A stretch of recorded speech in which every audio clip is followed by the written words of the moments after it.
This was known to the Egyptians as various things. One of the parts of this they called magic. This was part of the priesthood. And so this is why in the New Testament we have visions and dreams, and we see through a dark crystal, but then we'll be face to face. So this was a legitimate activity as praying. And even when the magic was aimed at controlling the gods themselves. Now what? Controlling the gods? Yeah, that's the point. Yahweh had to be controlled. He was ruthless. And no one could control him. But we'll get to this in a minute. I hope we have time to get to that. You know, if we don't, then please watch the second. If we have to go into number 2 in the series, it's going to be better. Because wait till you get to this point and you find out how Yahweh is bound. The gods must be bound. Death must be conquered, my friends. So, you have to control the gods. The gods were the planets and the stars and all the forces and we'll read here, like I said, we can get to it in this video or not, but we'll read where the gods are described and they're the astrological constellations. That's what they are.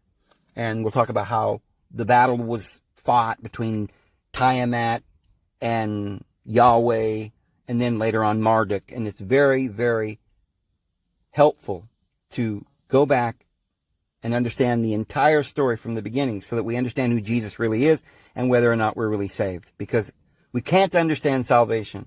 We can't understand the evil in this world. We can't understand the governments or law or anything that we're trying to do unless we understand all of this. Because we can't just take the Bible in the form that it is, in the 66 books, which represents the fact that it's not complete, because 6 is shy of 7, which is a complete number. Because you have to reach rest to make it complete. Right? On the 7th day you rest, and then the cycle is complete, the weekly cycle.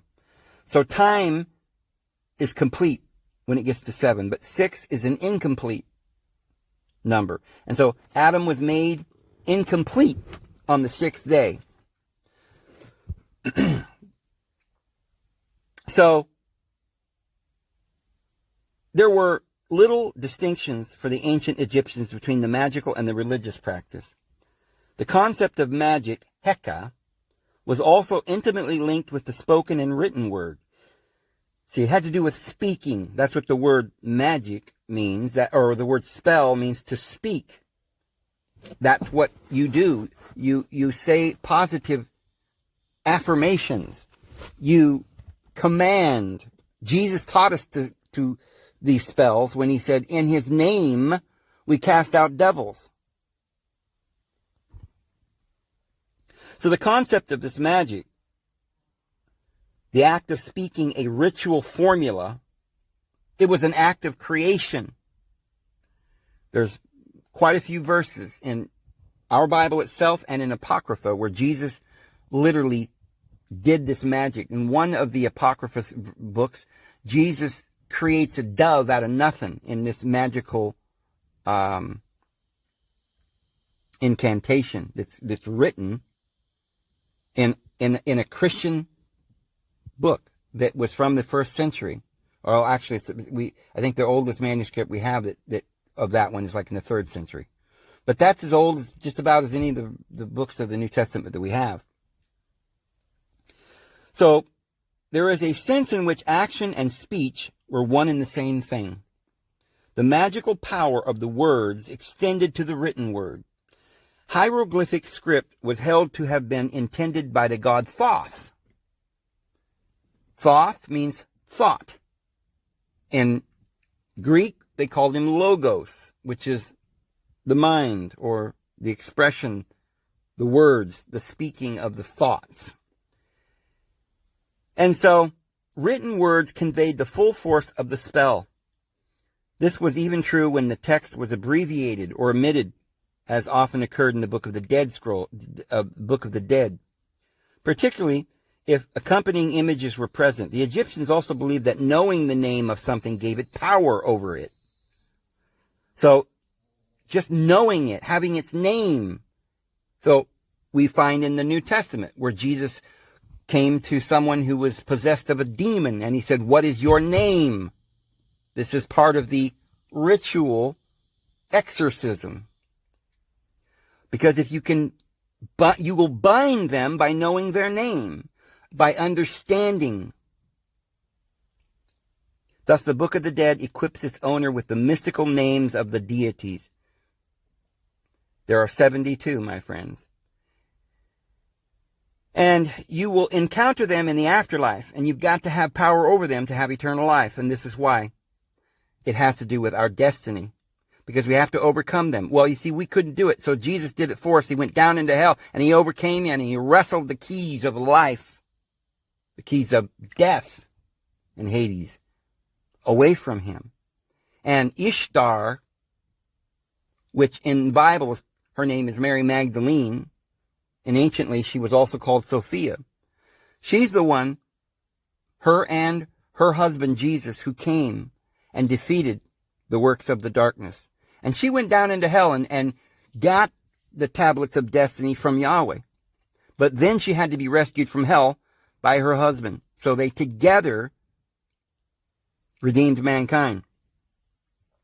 The spells of the Book of the Dead made use of several magical techniques which can also be seen in other areas of Egyptian life. A number of spells are for magical amulets which would protect the deceased from harm.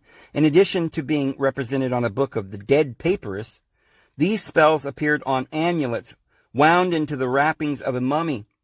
Everyday magic made use of the amulets in huge numbers. Other items in direct contact with the body in the tomb, such as the headrests, were also considered to have amuletic value. A number of spells also referred to the Egyptian beliefs about the magical healing of saliva.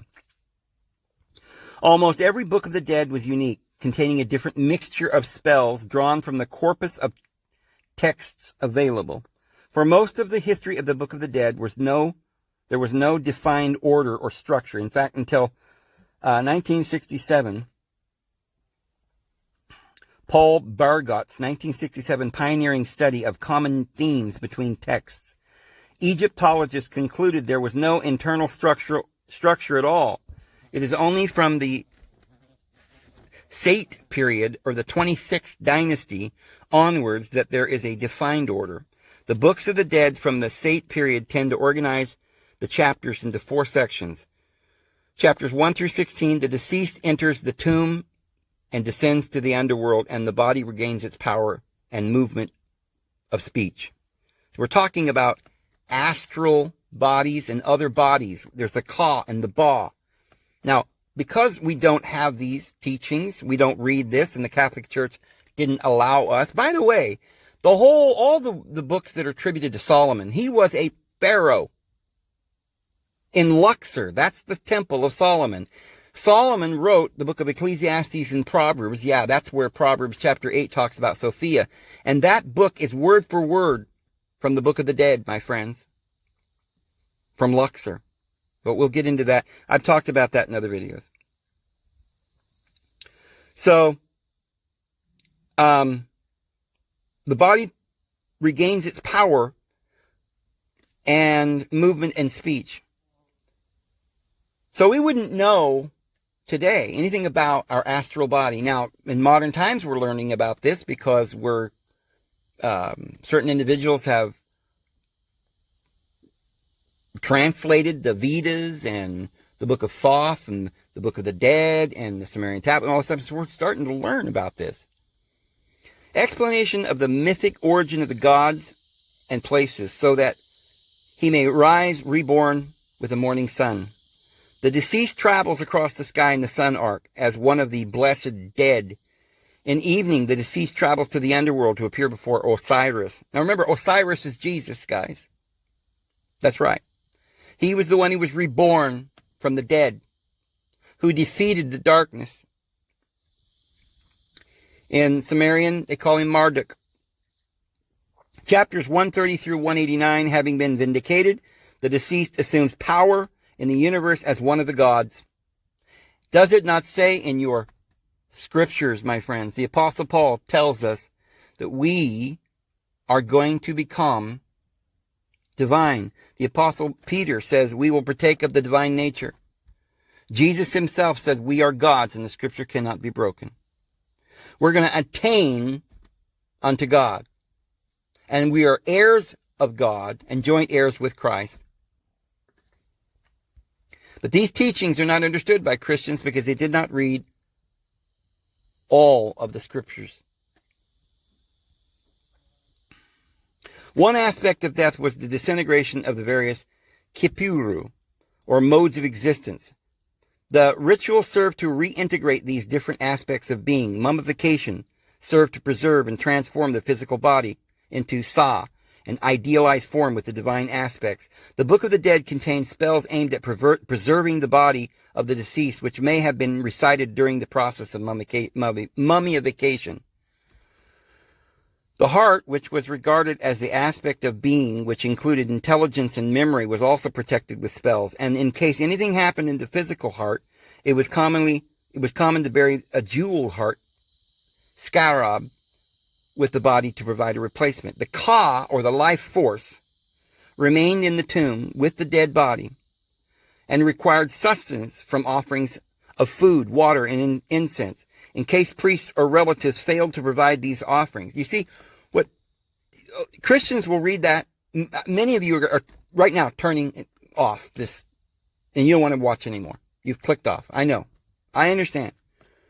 But you really should open your eyes and take a look at this and read to the end and listen to the end, because this is going to enlighten your mind when you really take all this into account. Because you see, we do have more than one body. We have a physical body. And even the Apostle Paul tells us we have a spiritual body. Okay? But he doesn't go into all of the in-depth, intricate details there. Elsewhere, we have more intricate details. This is a more intricate detail. So you have various subtle bodies. And so when you die and your physical body is gone, that doesn't mean that you're gone. And the pharaohs and these people understood that. So the ka, the life force, remained in the tomb. So spell 105 ensured the ka was satisfied. The name of the dead person, which constituted their individuality and was required for their continued existence, was written in many places throughout the book, and spell 25 ensured the deceased would remember their own name.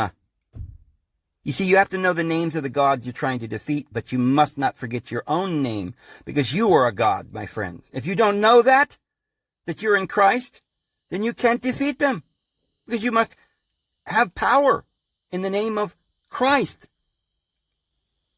who is powerful and sits at the right hand of God. So it says in the book of Revelation that we're going to get white robes and crowns.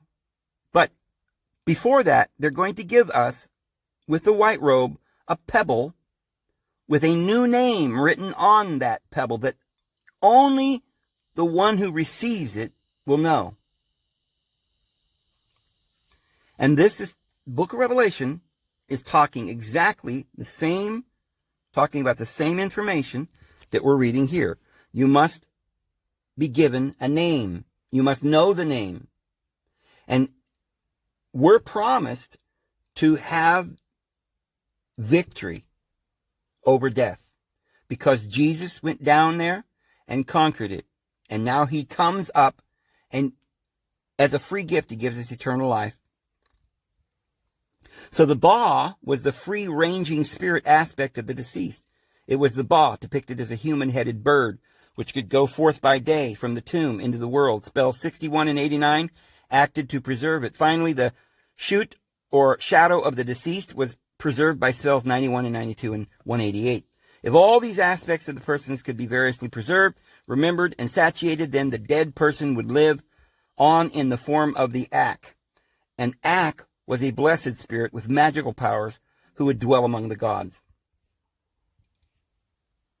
The nature of the afterlife which the dead people enjoyed is difficult to define, because in the differing traditions within ancient Egyptian religion, the Book of the dead were taken into the presence of the god Osiris, who was confirmed or confined to the subterranean Duat. See, because Yahweh confined him there and sent him to hell.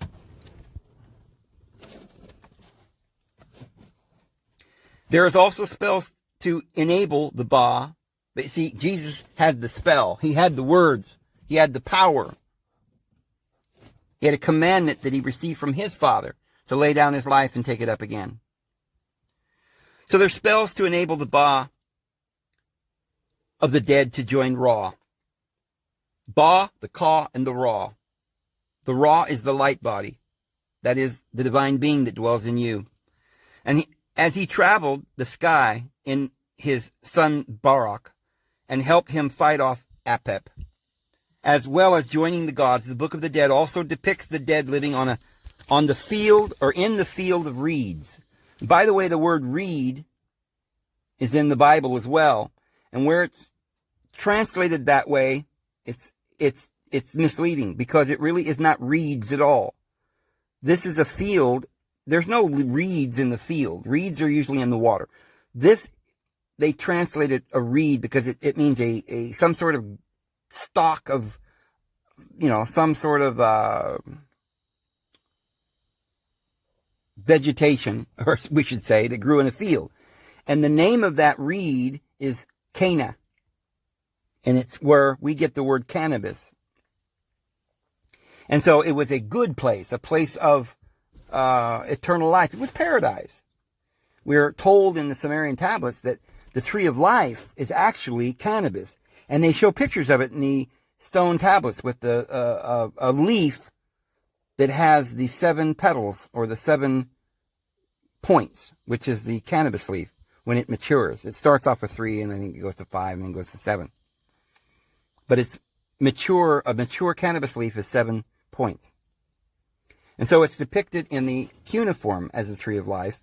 And it came down to us as the tree of life. The Israelites used cannabis all the time, and it was put into 2 parts oil, 1 part cannabis, and they add cinnamon and myrrh and frankincense for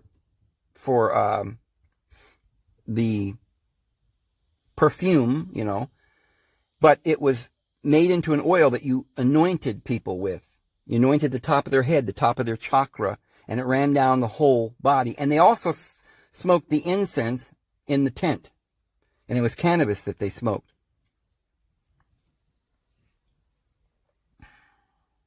So the field of reeds is depicted as a lush, plentiful version of the Egyptian way of living. There are fields, crops, oxen, people, and waterways. It was paradise. The deceased person is shown encountering the great Enad, or Ennead, which is a group of gods, as well as his or her own parents. See, you're reunited with your parents, with paradise, you become a god, immortal. Only if you are written in the book, and you read the book, and you have the power. You read the book, and you receive the new name, and you have the words in the name of Christ to conquer the demons and cast them out and overcome them. And then you're taken to the Egyptians called it the field of reeds, but the Greeks called it the Elysian fields. And in the book of the New Testament, Jesus called it paradise.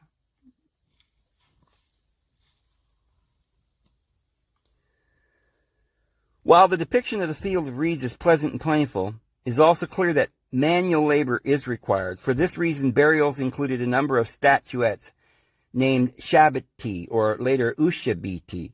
These statuettes were inscribed with a spell, also included in the Book of the Dead, requiring them to undertake any manual labor that might be the owner's duty in the afterlife.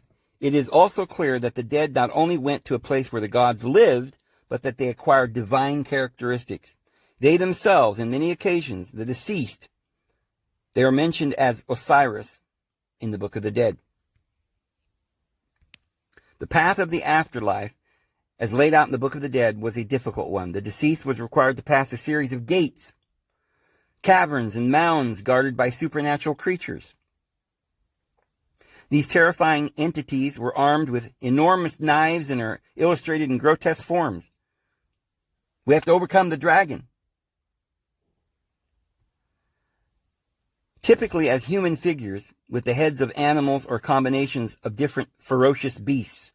We're going to find out these beasts are the natures of this physical existence. We've got to go around the wheel of rebirth and conquer each and every one of the houses and the gods and control them and bind them. And this is why the pentagram is Yahweh's way of binding the truth and obfuscating. It's all turned upside down. The pentagram is a turned upside down cross, is what it is. And it's the accentuation of Yahweh and the binding of the other deities. But he only has a short time that he's allowed to bind through his ignorance, through his spell.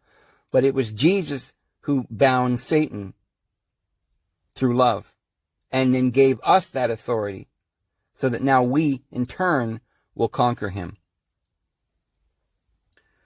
So it says their names, for instance, he who lives on snakes is one, or he who dances in blood are equally grotesque. These creatures had to be pacified by reciting inappropriate spells, included in the Book of the Dead. Once pacified, they posed no threat thereafter and could even extend their protection to the dead person. Another breed of supernatural creatures was slaughterers who killed the unrighteous on behalf of Osiris. The Book of the Dead equipped its owner to escape their attentions, as well as these supernatural entities. There were also threats from natural or supernatural animals, including crocodiles, snakes, and beetles. If all the obstacles of the duat could be negotiated, the deceased would be judged in the weighing of the heart, a ritual depicted in spell 125. The deceased was led by the god Anubis into the presence of Osiris. There, the dead person swore that he had not committed any sin from the list of 42 sins, reciting a text known as the negative confession. Then the dead person's heart was weighed on a pair of scales against the goddess Mat, who embodied truth and justice. Remember, this may sound like completely foreign to you if you're Christian, but do you not know that we're being judged in this world? That Jesus paid the penalty and defeated these demons and these dragons? At this point, there was a risk that the deceased's heart would bear witness, owning up to sins committed in life. Spell 30b guarded against this eventuality. If the scales balanced, this meant the deceased had a good life. Anubis would take them to Osiris, and they would find their place in the afterlife, becoming Ma Kuru, meaning vindicated, the true voice. If the heart was out of balance with Mat, then another fearsome beast called Amit, the devourer, stood ready to eat and put the dead person's afterlife to an early and unpleasant end. Now you see why Jesus went down in there and conquered all of this for us. And he's going to give us the new name and the white robe for us. But that doesn't mean that we don't have to do anything, because you see, he was the firstborn of many brethren. And we just do and follow him. He says, don't worry. You will have persecution in the world, but I've overcome the world. In other words, look, they persecuted me, I overcame it. Now come and follow me. I'll show you how. I'll give you authority over the devils. I will give you the white robe. You will defeat the devil, because your names are written in the book of life. Now, here's where we're really going to get some understanding, because I think that going through the Book of the Dead may have helped some of you understand what the Bible's about, but at the same time left you with a little bit of confusion, because it's hard, because we have never heard these words. We didn't know that this name that we were given on the little white pebble had to do with all of this, and this is all new to us. And I doubt whether very many of you have completely rejected what I'm saying at this point, but a lot of you are still waiting for something that will help you understand fully what this is all about. Well, as we said, this goes back. The Bible is just an excerpt from all of this. The Bible's talking about this, and we're going to prove that beyond any doubt here. So let's now go to the ancient Sumerian and the Babylonian texts. The 7 tablets of creation and the description of their contents. Let me read this to you. It's very, very important. This will really, really clear a lot up. In the beginning, nothing whatever existed except Absu, which may be described as a boundless, confused, and disordered mass of watery matter.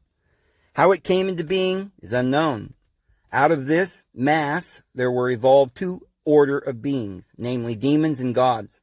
The demons had hideous forms, even as Berosus, that's a Babylonian historian. Berosus said, which were part animal, part bird, part reptile, and part human. The gods had wholly human forms, and they represented the 3 layers of the comprehensible world. That is to say, heaven, or the sky, the atmosphere, and the underworld. The atmosphere and the underworld together form the earth, as opposed to the sky or heaven. A text say that the first 2 gods to be created were Lakmu and Lakamu. Their attributes cannot at present be described, but they seem to represent 2 forms of primitive matter. They appear to have had no existence in popular religion, and it has been thought that they may be described as theological conceptions containing the notions of matter and some of its attributes. After countless aeons had passed, the god Anshar and Kishar came into being. The former represents the hosts of heaven, the latter the hosts of earth. After another long and indefinite period, the independent gods of the Babylonian pantheon came into being, which is Anu, Ea, who is here called Nudimud, and others. As soon as the gods appeared in the universe, order came into being. When Absu, the personification of confusion and disorder of every kind, saw this order, he took counsel with his female associate Tiamat. Friends, this is the story of the great red dragon with 7 heads that's in the Bible. So listen up carefully, because if you really want to fully, completely understand the book of Revelation, you've got to understand this. So with the object of finding some means of destroying the way, the Al-Ka'at, or order of the gods. Fortunately, the Babylonians and Assyrians have supplied us with misrepresentations of Tiamat, and these show us what form ancient tradition assigned to her. She is depicted as a ferocious monster with wings and scales and terrible claws, and her body is sometimes that of a huge serpent, and sometimes that of an animal. In the popular imagination, she represented all that was physically terrifying and foul and abominable. She was nevertheless the mother of everything, and was the possessor of the Dup Shemati, or the Tablet of Destinies. So she was the mother of everything and was the possessor of the Dup Shemati, or the Tablet of Destiny. Now, as I said, and we'll find out, this eventually gets handed over to Yahweh. We're talking about millions of years here. These gods we're talking about were millions of years. This is before the creation of man. Okay?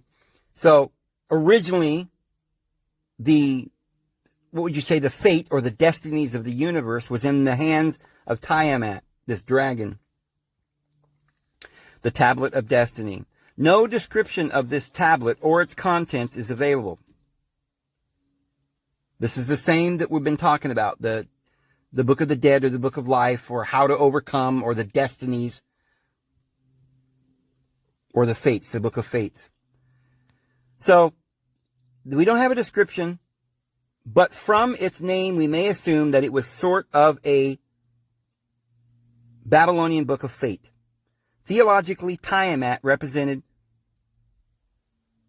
to the Babylonians the same state in the development of the universe as did, in Genesis chapter 1, verse 2, the Twa and the Ba we've talked about, the Boha, the Bahu, Bahu, of primeval matter, voidness. To the Hebrews, she is depicted both on bas-reliefs and on cylinder seals in the form which associates her with Labartu, a female devil that prowled about the desert at night, suckling wild animals, but killing men.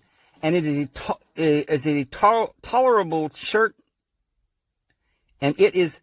tolerably certain that she was the type and symbol and head of the whole community of fiends, demons, and devils.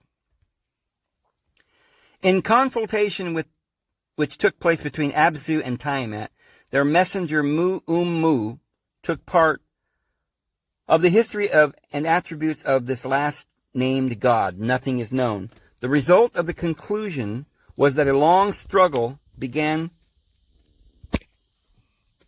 between the demons and the gods. And it is clear that the object of the powers of darkness was to destroy the light. Now remember, Jesus and his Father is in the light. And these other deities, like the Absu and Ea Enki, who eventually kills his father and takes over the Absu, or the abyss, who becomes the god of the abyss, who becomes the Apollo in Sumerian, who becomes Pluto, or Apollo in the Greek, which the Revelation chapter 9 says Apollyon, or in Hebrew is Father Adonai, Abaddonai. The whole story of this struggle is the subject of the 7 tablets of creation. So it's also called the tablets of creation. 7 tablets. The gods are deifications of the sun, moon, planets, and other stars. And Absu, or chaos, and his companions, the demons, are personifications of darkness, night, and evil. The story of the fight between them is nothing more nor less than a picturesque allegory of natural phenomenon. You see, Jesus is battling against the darkness. He's battling against the illusion. He's battling death. Because death is an illusion. But you can't conquer it until you have knowledge. And so Jesus acquired knowledge, and we learn through Jesus. He taught us. He is the great teacher. And he gave that knowledge to the apostles, and he gives it to all of us through his Holy Spirit. Similar descriptions are found in the literatures of other primitive nations, and the story of the great fight between Heru, the great god of heaven, and Set, which that's the Egyptian word, but that's come down in Greek as Saturn, and today we call him Satan, the great captain of the hosts of darkness. Many may be quoted as an example. Set regarded the order which Her was bringing into the universe with the same dislike as that with which Absu contemplated the beneficent work of Sin, the moon god. Now see, there, Sin is the moon god, and this is where Moses went up in the country, in the valley of Sin, to the mountain of Sinai, or the mountain of Sin, and that is the mountain of the moon god. So then remember, Moses also went to Mount Horeb, which means or, which is light, or orb, the orb of the sun, or Horeb, which is the mountain of the sun god. Now, in this particular language, they use the word Sin, the moon god, and Shamash, which is the sun god, and their brother gods. And the hostility of Set and his allies to the gods, like that of Tiamat and her allies, was everlasting. At this point, a new text fills a break in the first tablet and describes the fight which took place between Nudimud, or Ea, which is Yahweh, and we don't have time to prove that Ea is Yahweh. We've done that over and over again in many other videos that we've been doing. The representative of the established order which the rule of the gods had introduced into the dominion or domain of Absu and Tiamat. And Absu and his envoy Mumu, his wife Mumu was where we get the word mom. This is the original mother. Ea went forth to fight the powers of darkness, and he conquered Absu and Mumu. The victory over Absu, the confused and boundless mass of primeval water, represents the setting of impassable boundaries to the waters that are on and under the earth. The formation of the ocean, the exact details of the conquest cannot be given.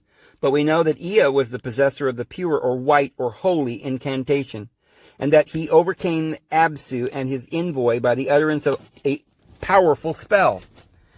See, because he had authority. In the Egyptian legend of Ra and Apep, the monster is rendered spellbound by the god Her-Tauti, who plays in its exactly the same parts as Ea in the Babylonian legend. When Tiamat heard of Ea's victory over Absu and Mummu, she was filled with fury and determined to avenge the death of Absu, her husband. The first act of Tiamat after the death of Absu was to increase the number of her allies. We know that a certain creature called Umu Kubur at once spawned a brood of devilish monsters to help her fight against the gods. Nothing is known of the origin or the attributes of Umu Kubur, but some think she was a form of Tiamat.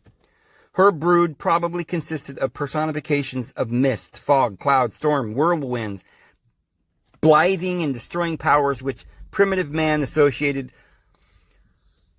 with the desert.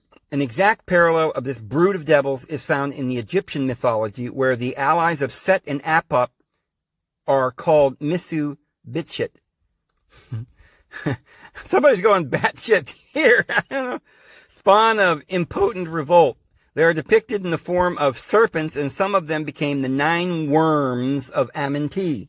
Or I should say, maybe we should say the 9 serpents that are mentioned in the Book of the Dead that we were talking about earlier. Not content with Umu Kubur's brood of devils, Tiamat called the stars and powers of the air to her aid, for she set up the viper, the snake, the god Lakamu, the whirlwind, the ravening dog, the scorpion man, the mighty storm wind, the fish man, the horned beast. These bore the merciless invincible weapon and were under the command of Kingu, whom Tiamat calls her husband.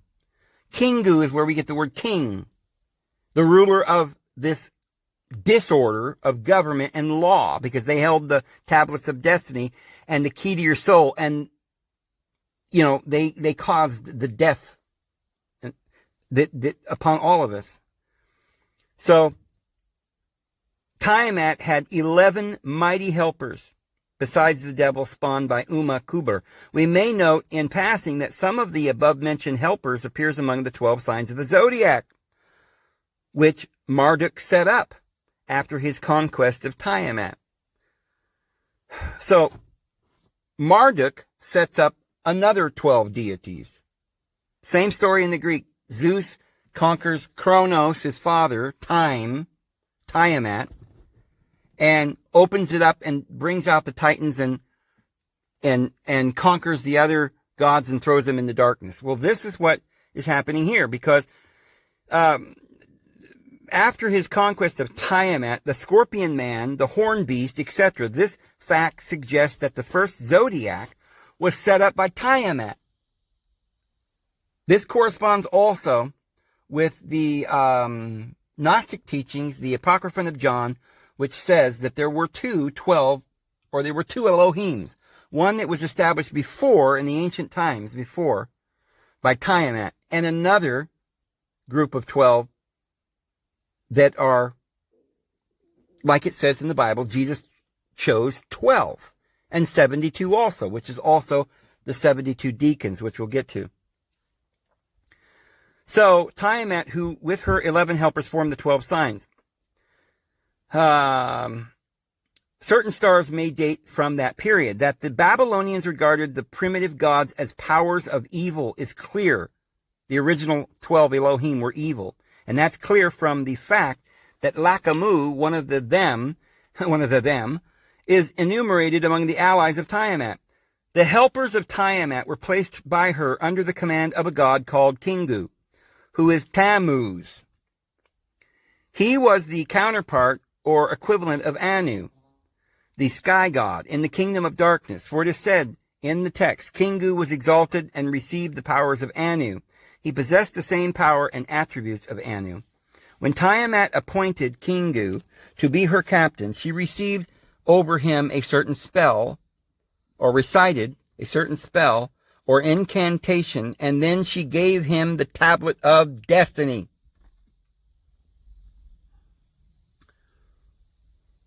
So you see whoever writes down in the book of the dead or the book of life or the book of destiny, your name, it depends on who controls your destiny, my friends, and this is why we need Jesus.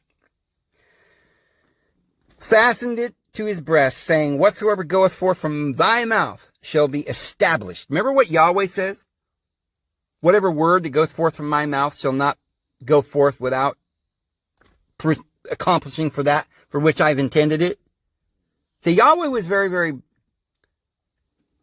proud and boastful.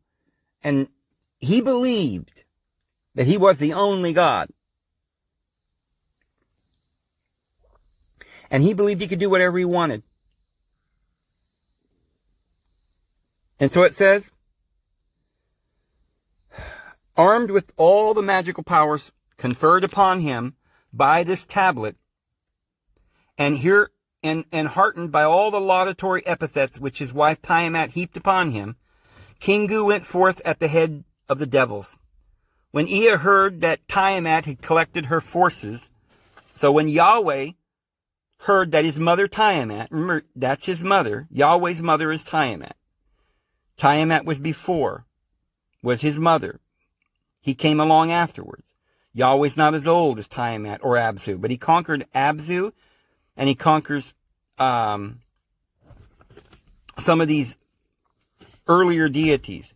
And it keeps getting transferred to another set of deities until it comes down to Christ, and we get eternal life. But it says, when Ea heard that Tiamat had collected her forces and was determined to continue and fight against the gods which Apsu and Mumu had begun, and that she had made her husband Kingu her champion, he was afflicted and sat in sorrow, and he felt unable to renew the fight against the powers of darkness. And he therefore went and reported the new happenings to Anshar, representative of the host of heaven. Remember in the book of Isaiah, it talks about how Yahweh conquered the dragon, and it says Leviathan, and this is the great dragon in the sea, and this represented in several verses of the Bible. It says that Pharaoh was the great dragon. So Yahweh conquered something, and then ended up with the tablets of destiny himself. And how did he do that? By getting rid of the chaos and forming government. But it wasn't the right kind of order. It was a bondage and a curse. But he did provide us with something, a physical body, a temporary and very harsh world. But up to that point, it was the best we had, okay? So he felt unable to renew his fight against the darkness.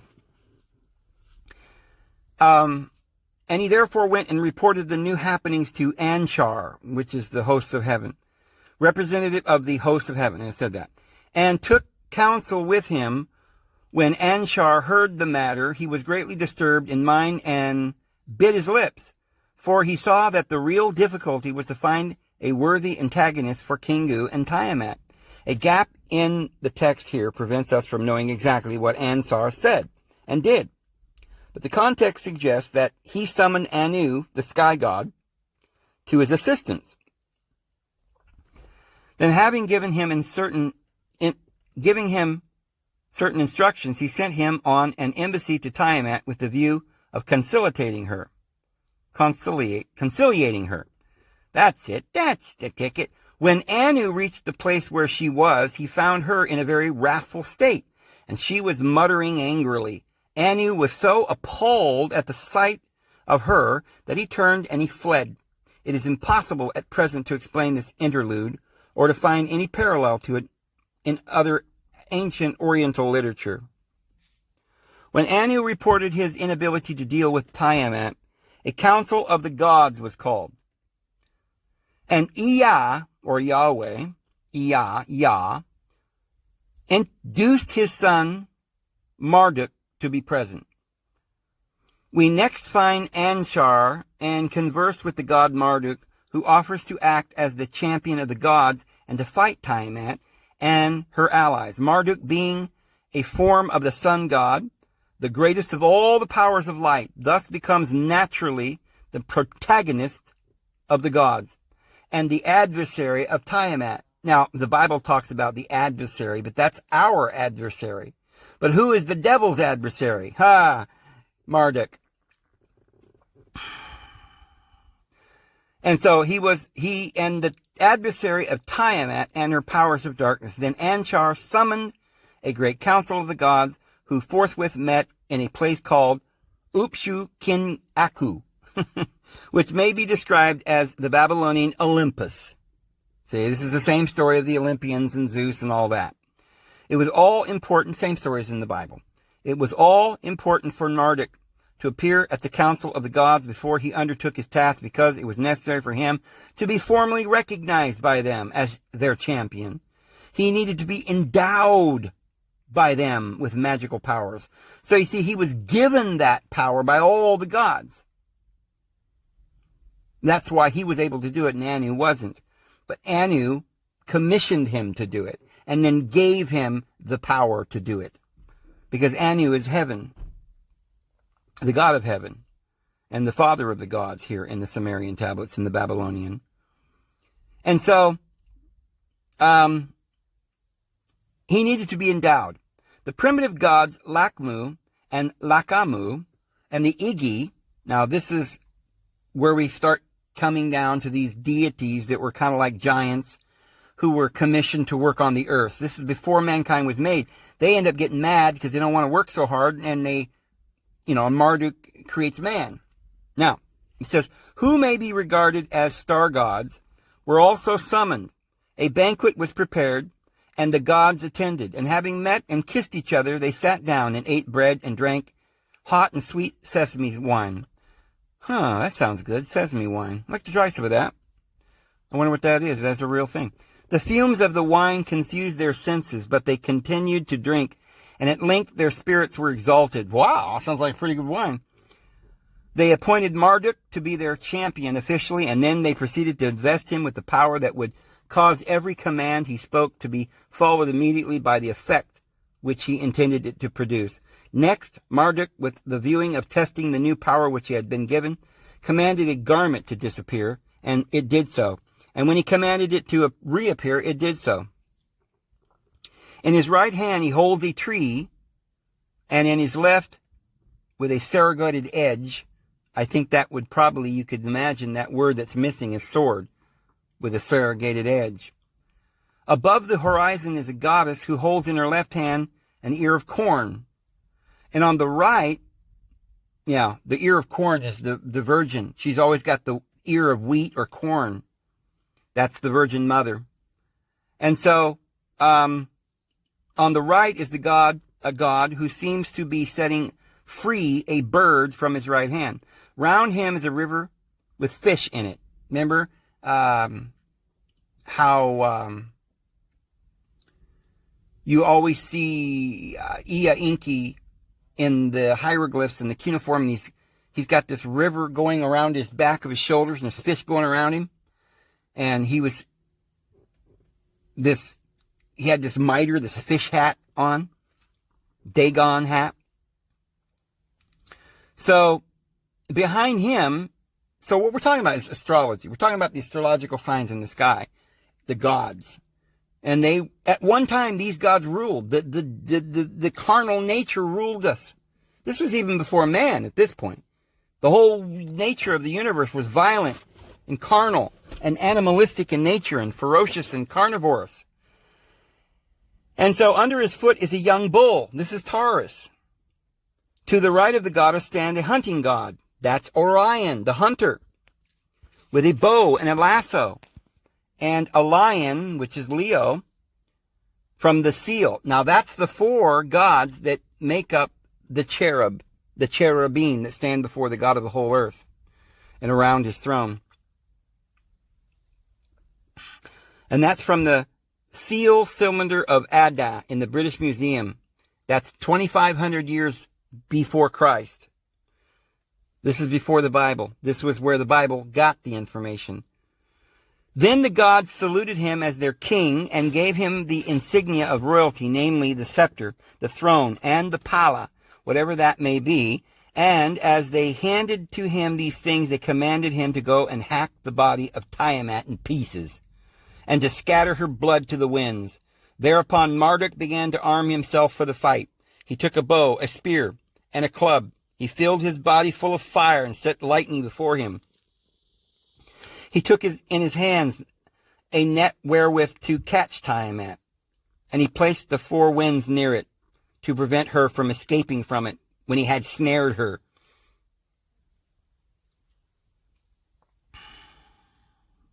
He created mighty winds and tempests to assist him, and he grasped the thunderbolt in his hand, and then, mounting upon the storm, which was drawn by four horses. Oh, is this the four horses of the apocalypse? He went out to meet and defeat Tiamat. Remember, it says in the Bible that the beast was ridden by a whore. And it says the 10 horns on the beast will hate the harlot and eat up her fleshly parts. Well, the whore is Tiamat, riding the beast. They both have 7 heads, but it's just symbolic. And so, you see, the first thing that happens is Babylon, or Tiamat, has to be destroyed, which is the old chaos. And then the way that it's destroyed is bringing in a government of order, but not the order of Yahweh, which is law. But there will be several transfers until we reach peace, my friends. So he created the mighty winds and tempests to assist him, and he grasped the thunderbolt in his hand, and then, mounting upon the storm, which was drawn by 4 horses, he went out to meet and defeat Tiamat. It seems pretty certain that this description of the equipment of Marduk was taken from very ancient account of the fight with Tiamat. So it says, Marduk approached and looked upon the middle or inside or womb of Tiamat, and divined the plan of Kingu, who had taken up his place therein. In the 7th tablet, Marduk is said to have entered into the middle. Where's the middle of Tiamat? Remember, Tiamat's the 7-headed dragon. It's the solar system, the planets. So he placed himself in the middle of the dragon, which is in the middle of the 12 gods that are all around him. And because he did so, he is called, you ready for this, guys? Marduk is said to have entered into the middle of Tiamat, and because he did this, he is called Nibiru. Marduk is called Nibiru. He who entered in, and the Caesar of the middle. What the words middle of Tiamat meant to the Babylonians were not told, but it is clear that Marduk's entry into it was a signal mark of the triumph of the god. When Kingu, from the middle of Tiamat, saw Marduk arrayed in his terrible panoply of war, he was terrified and trembled, and staggered about, and lost all control of his legs.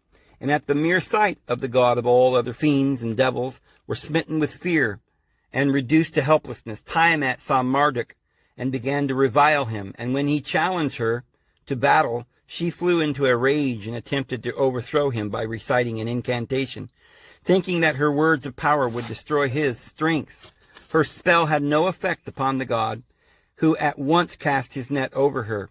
At the same moment he made a gale of foul wind to blow on her face, and entering through her mouth, it filled her body. Whilst her body was distended, he drove his spear into her, and Tiamat split asunder, and her womb fell out from it. Marduk leaped upon her body and looked on her followers as they attempted to escape. But the 4 winds which he had stationed around about Tiamat made all their efforts to flee of no effect. Marduk caught all the 11 allies of Tiamat, the Elohim, just like Zeus took all his brothers that were eaten by Kronos. Marduk caught all the 11 allies of Tiamat in his net, and he trampled upon them as they lay in it helpless. Marduk then took the tablets of destiny. Holy moly! Marduk took the tablets of destiny. He took them out of the hands of the dragon, And Yahweh no longer has our destiny. There's a new deity who has risen, who has conquered the old gods and has conquered the chaos. And it was Marduk who took these tablets of destiny from Kingu's breast and sealed it with his seal and placed it upon his own breast. Then, returning to the dead body of Tiamat, he smashed her skull with her club, scattered her blood to the north wind, and as a reward for his destruction of their terrible foe, he received gifts and presents from the gods, his fathers. The text then goes on to say that Marduk devised a cunning plan. He determined to carry out a series of works of creation. He split the body of Tiamat into two parts. Out of one half he fashioned the dome of heaven, and out of the other he constructed the abode of Nudimud, or Ea, which he placed over against Absu, the deep. He also formulated regulations concerning the maintenance of the same. By this cunning plan, Marduk deprived the powers of darkness of the opportunity of repeating their revolt with any chance of success. Having established the framework of this new heaven and earth, Marduk, acting as the celestial architect, set to work to furnish them. In the first place, he founded Ishara, or the mansion of heaven. Remember how Jesus said he was going to prepare a place for us? In his Father's house, there are many mansions. In heaven, there's many mansions. And next he set apart and arranged proper places for the old gods of the three realms, Anu, Bel, and Ea. The sun deity is seated on a throne within a pavilion, holding in one hand a disc and a bar, which, like an Egyptian, may symbolize eternity. Above his head are the three symbols of the moon, the sun, and the planet Venus.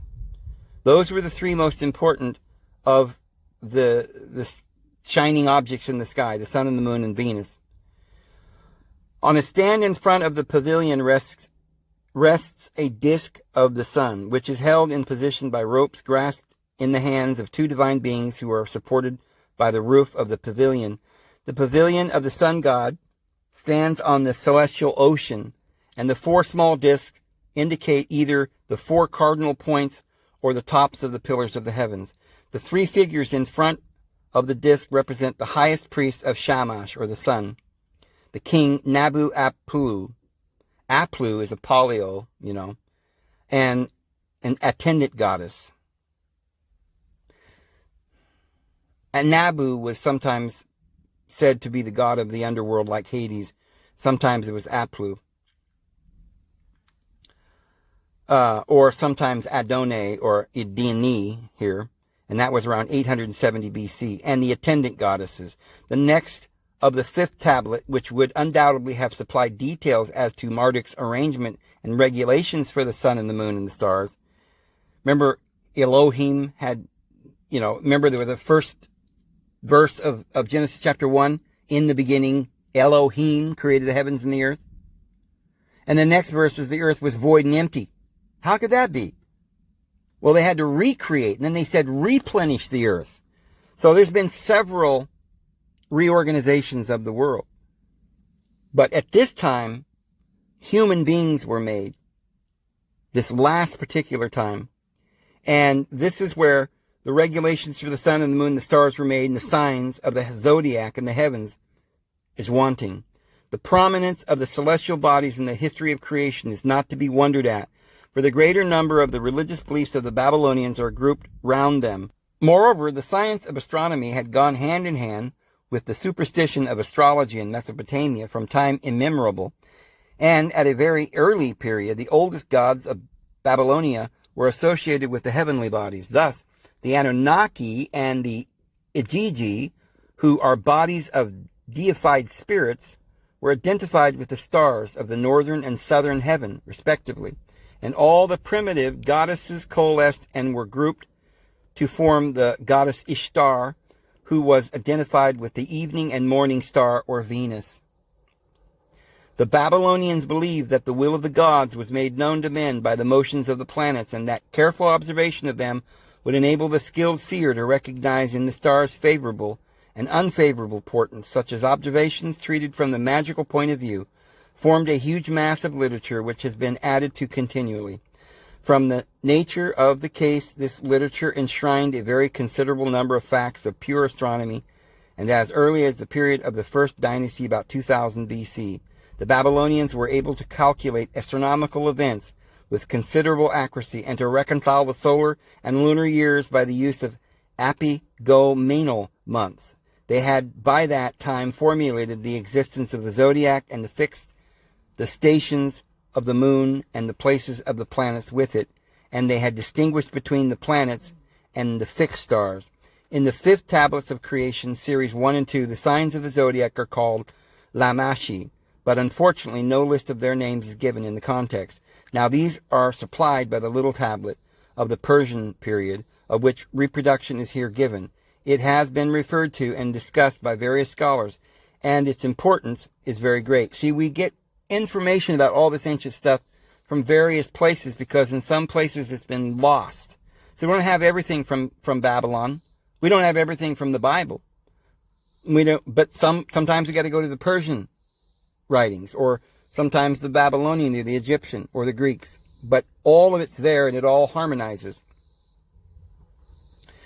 So for the first time, will be acceptable to the students of the history of the zodiac. Egyptian, Greek, Syriac, and Arabic astrological and astronomical texts all associate with the signs of the zodiac 12 groups, each containing 3 stars, which are commonly known as the 36 deacons.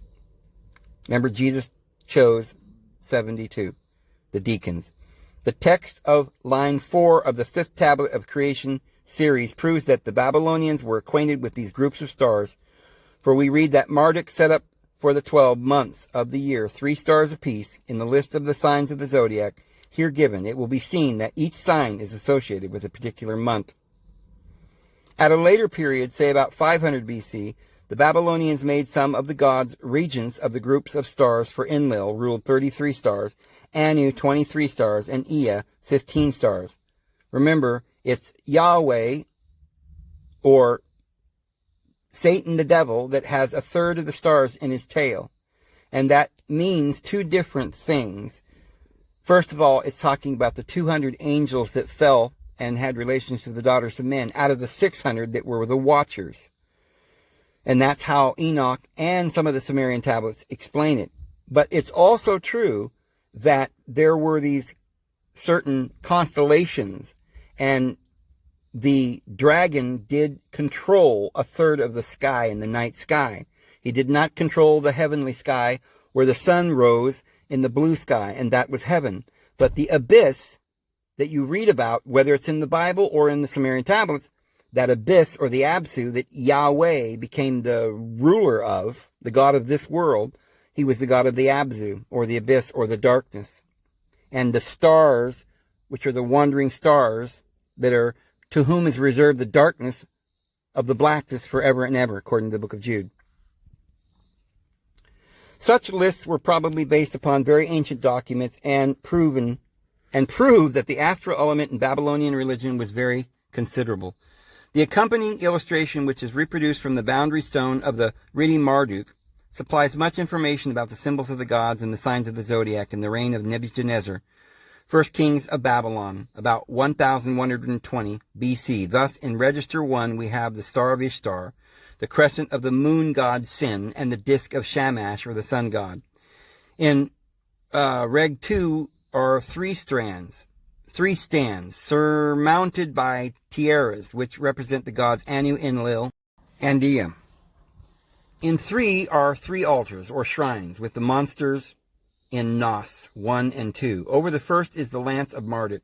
Over the second, the mason square of Nabu. And over the third is the symbol of the goddess Ninkarsag. And the creature, or the creatress, the creatress, not the creator. In 4 are a standard with an animal's head, a sign of Ea, a 2-headed snake, the twins, an unknown symbol with a horse's head, and a bird representative of Shukamuna and Shumalia, In 5 are a seated figure of the goddess Gula and the scorpion man, and the 6 are forked lightning symbol of Adad. Above a bull, the tortoise symbol of Ea, the scorpion of the goddess Ishkara, and the lamp of Nusku, the fire god. Down the left-hand side is the serpent god representing the constellation of Hydra.